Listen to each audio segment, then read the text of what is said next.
आजकल जनगणना चल रही है, इसमें आदिवासी अलग धर्म कोड की मांग उठ रही है। यह क्या विषय है? और प्रगति पूजक जय जोहर बोलकर आदिवासी हिंदू नहीं है कि आदिवासी किसी धर्म व्यवस्था में नहीं आता। देखिए, बहुत बड़ा सवाल है और बहुत गंभीर है।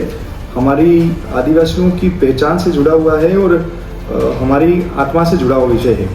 आजकल कई लोग अलग अलग उद्बोधन देते हैं, जय जोहार कहते हैं, जय भीम कहते हैं, जय मीम कहते हैं। वो बोले क्योंकि संविधान उनको कहीं न कहीं स्वतंत्रता देता है, लेकिन जय जोहार जय भीम लाल सलाम बोल करके आदिवासी हिंदू नहीं है, यह बोलना इनकी सोच को उजागर करता है। क्योंकि ये चर्च के एजेंट हैं, ये मुगलों के एजेंट हैं और ये अंग्रेजों के एजेंट हैं।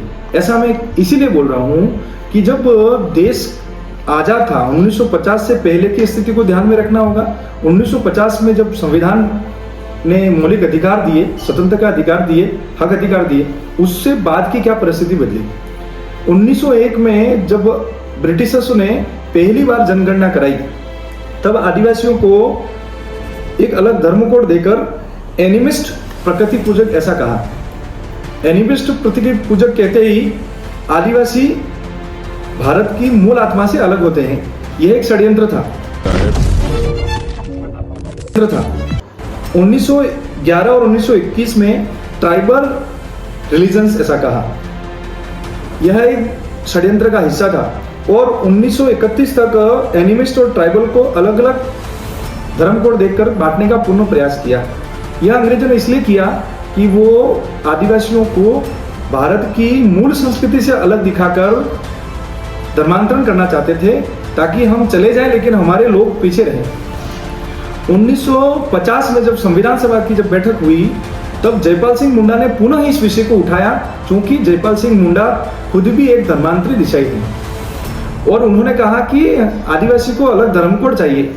तो बाबा साहब अम्बेडकर ने यह कहा कि 5वीं अनुसूची, 6ठी अनुसूची और 342 में जो वर्णन है, आदिवासी को पहले से ही विशेष दर्जा है, विकास की योजना है, आरक्षण की व्यवस्था है। इनको अलग धर्म कोड देकर के भारत के अंदर एक अस्थिरता का माहौल बनेगा और अगर किसी को धर्म कोड मिलता है तो वो राष्ट्र भारत से अलग मानने लगेगा। यह बात कहकर अलग धर्म कोड की व्याख्या या मांग को जयपाल सिंह मुंडा, जो संविधान सभा के सदस्य थे, उनकी मांग को खारिज कर दिया। अब देखते हैं कि 1950 के बाद जब 5वीं अनुसूची, 6ठी अनुसूची की बात होती है, तो पूरा देश जानता है और जो जानकार हैं संविधान के, उनको पता है कि 342 में हमें वर्गीकरण कर रखा है। उसमें हमारी पहचान, हमारे रीति रिवाज, हमारी परंपराएं, हमारे कुल देवता, हमारे ग्राम देवता, हमारे पूजा पद्धति, बोली, भाषा, सबका वर्णन है। अब इतने वर्षों के बाद में सवाल कौन उठा रहे हैं? सवाल वे लोग उठा रहे हैं जिन्हें राजनीति करनी है। और ये किसके सवाल उठा रहे हैं? ये अंग्रेजों के सवाल उठा रहे हैं। अगर सोचिए, कोई ये कहता है कि आदिवासी हिंदू नहीं है, तो ये लाभ किसको होगा? लाभ उन लोगों को होगा जो अपनी संख्या बढ़ाना चाहते हैं, जो आदिवासियों को ईसाईकरण करना चाहते हैं, धर्मांतरित करना चाहते हैं, अपनी संख्या बढ़ाना चाहते हैं।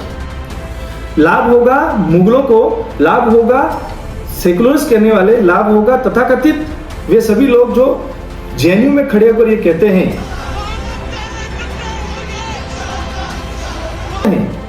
ये लोग भारत के विचारों को नहीं बोल रहे हैं, ये संविधान को भी नहीं मान रहे हैं, ये बाबा साहब अम्बेडकर को भी नहीं मान रहे हैं। इन्हीं की बात को कांग्रेस के सारे लोग आदिवासी हिंदू नहीं है, हमें अलग धर्म कोड की मांग कर रहे हैं। हमारे यहाँ के कुछ नेता शनिवार को शनि मंदिर जाते हैं और राजनीतिक रोटियां सेकने के लिए मंदिरों में जाकर बोल बाजा लेकर चुनाव जीतते हैं। और कुछ लोग त्रिपुरा सुद में दर्शन करते हैं, मांडविया मंदिर में बकरे मरवाते हैं और बोल लेकर के राजनीतिक सत्ता में जाने के बाद ये कहते हैं आदिवासी हिंदू नहीं है, हम प्रकृति पूजक हैं। जय सीताराम, जय गुरु महाराज।